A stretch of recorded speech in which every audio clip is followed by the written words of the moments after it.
అదే RTV app వార్తల్ని క్షణాల్లో చదివే అవకాశం ఉంటుంది. ఒక న్యూస్ పేపర్, ఒక టెలివిజన్ ఛానల్ మీ చేతుల్లో ఎప్పుడూ ఉంటాయి. గత కేసీఆర్ ప్రభుత్వ హయాంలో బర్రెలు పంపిణీ చేశారు. అయితే గొర్రెల పంపిణీ వ్యవహారంలో పెద్ద ఎత్తున స్కామ్ జరిగింది ఆ స్కీమ్లో అని చెప్పి ఆరోపణలు వచ్చిన నేపథ్యంలో విజిలెన్స్ ఎంక్వైరీ నడుస్తున్నది. తెలంగాణ రాష్ట్ర వ్యాప్తంగా వివిధ ప్రాంతాల్లో ఎవరెవరు లబ్ధిదారులు ఎన్ని కోట్ల రూపాయలు పక్కదారి పట్టాయనేటువంటి కోణంలో అధికారులు తనిఖీలు ముమ్మరం చేస్తున్నారు. ఇదే అంశానికి సంబంధించి మరి లబ్ధిదారులకు సంబంధించి ఎట్లా ఉంది, ఆ రోజు పరిస్థితి ఏంది, ఇప్పుడు మనతో ఏమంటున్నారు, మనతో మాట్లాడడానికి యాదవ్ సంఘ నేతలు ఉన్నారు.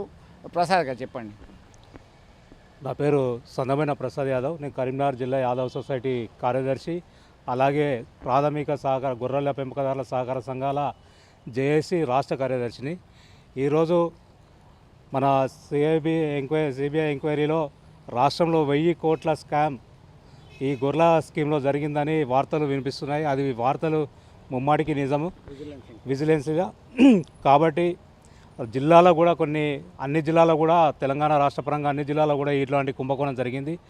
ఈ యొక్క స్కీమ్ ద్వారా లబ్ధి పొందిన వాళ్ళు అధికారులు, ప్రజాప్రతినిధులు, అలాగే బ్రోకర్లు తప్ప మా యొక్క యాదవ కూర్మ లబ్ధిదారులకు మాత్రం ఎలాంటి లబ్ధి జరగలేదు. ఈ పథకం ద్వారా మా పేర్లు చెప్పుకొని మాకు లబ్ధి చేస్తున్నామని గొప్పలు చెప్పుకొని అధికారులు బాగుపడరు తప్ప మా యాదవ కుర్మలు బాగుపడలేదు. దీనిలో యాదవ కుర్మలను కూడా దొంగలుగా చూపెట్టబడుతుంది. కాబట్టి యాదవ కుర్మలు దొంగలు కాదు, అధికారులు, ప్రజాప్రతినిధులు. కొంతమంది లబ్ధిదారులను కూడా దీనిలో కుమ్ముక్కైనట్టుగా చూస్తున్నారా?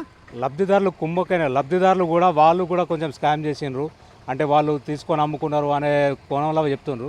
అలా జరిగింది ఎక్కడో అడపదొడప మాత్రమే. కానీ ప్రతి జిల్లాలో మాత్రము ఈ యొక్క స్కామ్ మాత్రం అధికారులు, ప్రతినిధుల అనుచరుల బ్రోకర్ల చేసిర్రని మా దృష్టికి వచ్చింది. అప్పుడున్న ప్రభుత్వం అధికారులకు కూడా మేము వాళ్ళ దృష్టికి తీసుకుపోవడం జరిగింది.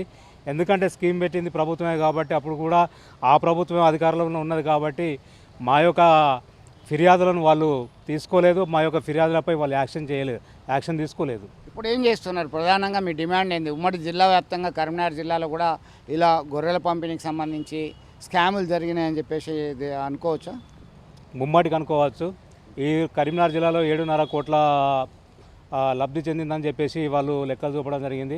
7.5 కోట్లలో లబ్ధిదారులైన గుల్ల కుర్మలకు ఎంత లబ్ధి చెందిందో, మిగతా వారికి ఎంత లబ్ధి చెందిందో ఇప్పుడు సిబిఐ ఎంక్వైరీలో దాన్ని ముమ్మరం చేసి వారిని కఠినంగా ఈ యొక్క స్కామ్లకు పాల్పడ వాళ్ళను ఎంత పెద్దవారైనా కూడా వాళ్ళను కఠినంగా శిక్షించి లబ్ధిదారులకు, మా గుల్ల కుర్మలకు న్యాయం చేయాల్సిందిగా ఈ ప్రభుత్వంని కోరుతున్నాం.